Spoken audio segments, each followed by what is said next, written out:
People throughout time, whether it be David. in the military, 2 o'clock show. being part of the police force, or helping in our conservation efforts that we have worldwide. They Dragonfly. help us by using their superpower, which is their super sniffer. Canines have a sense of smell that is 10 to 100,000 times better than our own. So to help demonstrate this, we have hidden a scented item somewhere out here for our amazing super sniffer to find. I know where it's at. He does like a little bit of love. Please make some noise for Elvis, our super sniffer. Elvis! He's slowing down. The old man is 10 years old. He does live with a cheetah. Every single day. He's like, oh wait. He was really fast. Good job, Elvis! It's like one of the records. Good job, Elvis. We have never won at this game. He always finds it. But that koala is a great representation as to some of the canines that we have in our conservation hubs. One of our conservation hubs is the Australian Conservation Hub, where we had specialty canines who were very helpful during the devastating fires that broke out in 2019 and 2020. These canines were able to go and sniff out any koalas who might have been displaced by those fires. We also have canines right here in our own backyard, the Southwest Conservation Hub, who were very helpful during the starting phases of a project for the endangered mountain yellow-legged frog. These frog dogs could go out and sniff out where any of the frogs might be so that we can help keep counts on the population. And we also have canines in our African Civic Hub who do a couple different things for us. We have some who are able to sniff out poachers so that we can help protect the many species that we have in Africa. And we also have some scat sniffing dogs. Now scat is a fancy word for poop, so these poop sniffing dogs are able to go and sniff out particular species so that we can help protect and study all the wildlife that we work with. Now Elvis here may not be out in the field, but he does have an important job here at Wake Up Fourth Pole. He is part of a duo. His second half is a cheetah, and the only time that we have to separate them is when she is getting a meal, because believe it or not, Elvis here would steal her food, not the other way around. Elvis was in a program for Guide Dogs of America, and we don't like to see that he failed the program, but he's working here. He's not a guide dog. That's A-okay though, because we were looking for a partner for our cheetah at the exact same time he decided to flunk out, and they have been a duo ever since. That was our amazing super sniffer, Elvis. Bye guys. All right, we're gonna talk about our Southwest Conservation Hub, which is right here in our very own backyard, where we're working with different species like the desert tortoise, as well as plant life like the boojum and our beloved Torrey pine. Now, this next beautiful girl is fairly new to our presentation. Beautiful girl. She's a great representation to the Southwest Hub, as well as conservation efforts worldwide. Please welcome out our very adorable, we have our Channel Island Sage. fox. This is Sage. Now Sage here is coming in at, we think, 6 years of age. We got her right when she was taken to another facility. So Sage unfortunately was injured out on the island. She was brought to Santa Barbara Zoo, where they did the full look at her and did all the x-rays and all the things to make sure she was A-okay. They said that she would not survive if she was released back on the island, so they asked us if we would like to work with her. They included a picture, so of course we said yes. She was very young when she got injured, so we have had her pretty much her entire life. Now Sage is a Channel Island fox, so if you're not familiar, off the coast of California, we have 8 Channel Islands, and on those 8 Channel Islands, 6 of those islands have a fox species on them. They're all considered Channel Island foxes, but more specifically, each subspecies is named after the island they're found on. So Sage here is a Santa Catalina Island fox. Now on the Santa Catalina Island, that is currently the only island where the population of foxes is still threatened. Back in the 80s, all of the populations dipped below and they were all considered endangered due to a little chemical called DDT. I don't know if anyone's familiar with that or if they've heard of the story of the California condor. That's the main reason we lost that population as well. So what DDT did is it thinned the eggs of a lot of predatory birds, and it made it so that they would not have successful hatches. Well, one of the birds that used to live on the islands out there was a fish-only eating bird, and unfortunately that population was hurt due to DDT. The birds left the island, and it allowed for a new bird to come in that preyed on mammals, primarily the foxes. So one little chemical had a ripple effect throughout all of the ecosystem, Thankfully, we have banned DDT. It's no longer used as a pesticide. And we have seen population increases in all of the population of foxes. And if you do not know about the California condor success story, look it up. It is super cool as well. Now, Sage here is really amazing out here. We have been working with her I want butt scratches. so much, trying to get her out here so that we could tell her story and be able to talk about this particular species. This is really a labor of love. It has taken the entire 5.5 years that we have had her to get her to do presentations. So I'm really, really happy that we get to share her and talk about the success story of the Channel Island foxes. Well, she did really, really great out here. So once again, that was our Channel Island fox, Sage. Yay! All right, next up, I'm gonna... All right, let's give it up for David one more time, everybody. Yay!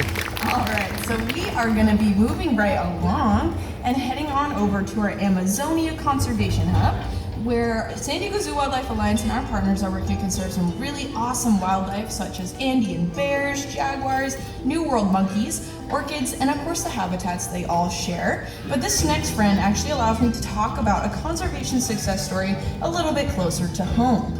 Ooh. Has anyone here heard of the California condor before? Yes. A few of us. Well, if you didn't know, in the early 80s, we got down to a super low population number of only about 22 California condors left in the entire world. Condors and other vultures are extremely important for our ecosystems because they are nature's cleanup crew. They protect us from things like bacteria and diseases that we would otherwise have to deal with.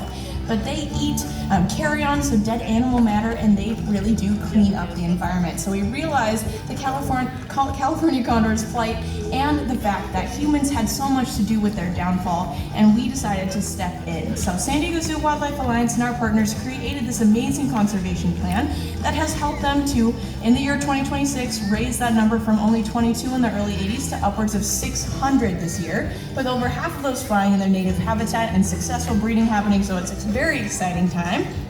But one of the reasons why we've been able to be so successful is due to their cousin, the Andean condor, which we have tons of experience working with here at the San Diego Zoo and many other facilities She around flies the out world. of there. And this is the reason why we were able to be so successful You can see with her our right there. California condor recovery program as well.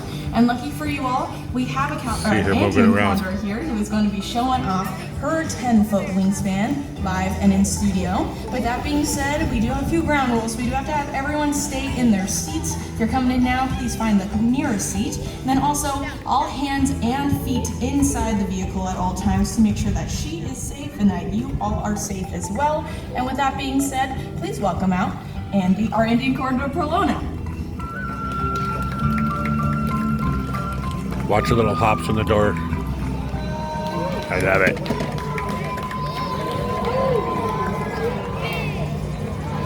And that's with David.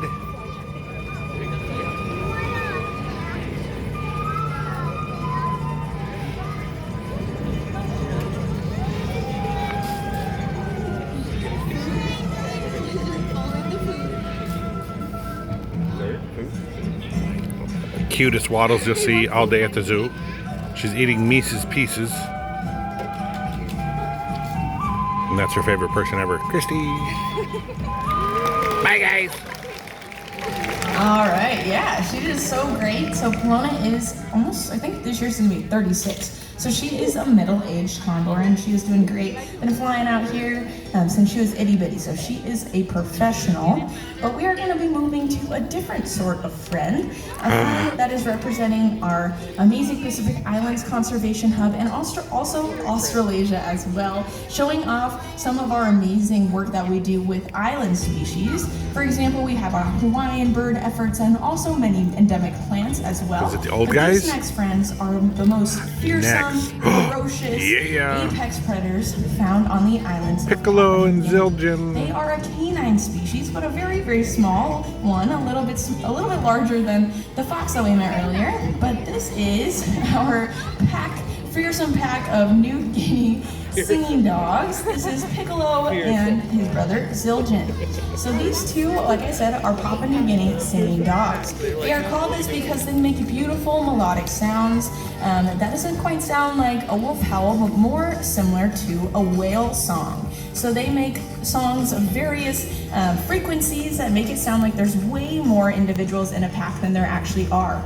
And believe it or not, right now y'all are seeing one of the rarest species of canine in the world. It's only estimated that there are less than 300 of them left on the planet. So very little is known about these dogs, but I'll tell you what we know thus far. Well, they are also about 16 years old, so did he get spooked by?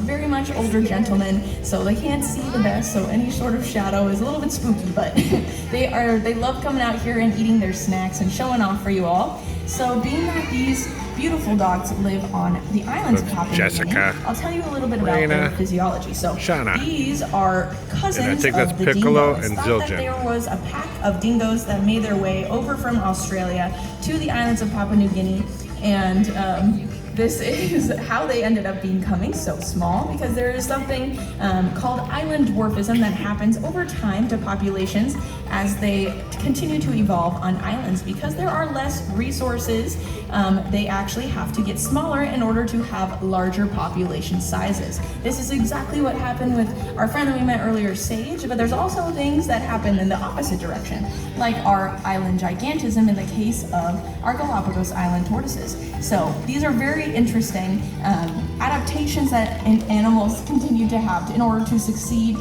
over in different habitats. So another thing that they have evolved over their time on the island is in order to kind of succeed in capturing prey, they have had to learn and adapt. So if you can imagine, on an island, there's not much space to run and move over in different places. You can't move outward, so on islands, you have to move up. These dogs have actually evolved a lot of similarities to felines in the way that they have extremely flexible spines and really flexible ankles as well, so these dogs can actually climb trees. It's pretty interesting.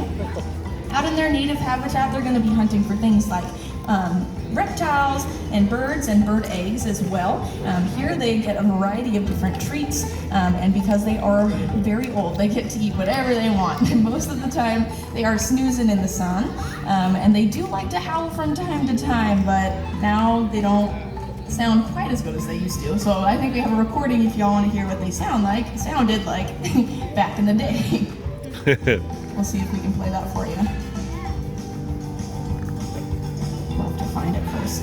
But other than that, they are always just loving hanging out in the sun. That is their favorite thing. And they are very, very, very happy to come out here and hang out with all of us. But until we play the record, I'm sure we'll play it eventually. But let's give it up for them. Our amazing singing dogs, Piccolo and Zildjian. All right, everyone, so I'll wrap it up here for us. So the San Diego Zoo Wildlife Alliance is creating a world where all life thrives, and never has this been more important. As first responders in the field, we are there applying a century's worth of first-hand knowledge to global conservation challenges. We collaborate, innovate, and hope to inspire people and wildlife to thrive together for a healthy planet.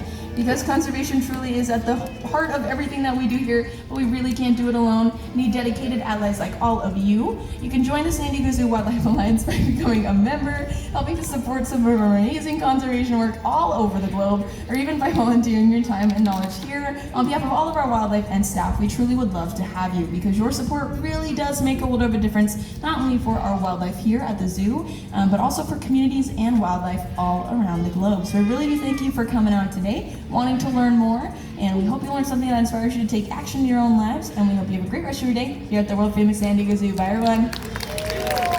Thank you. That's at the 2 o'clock show. Oh, there he goes. Of them singing.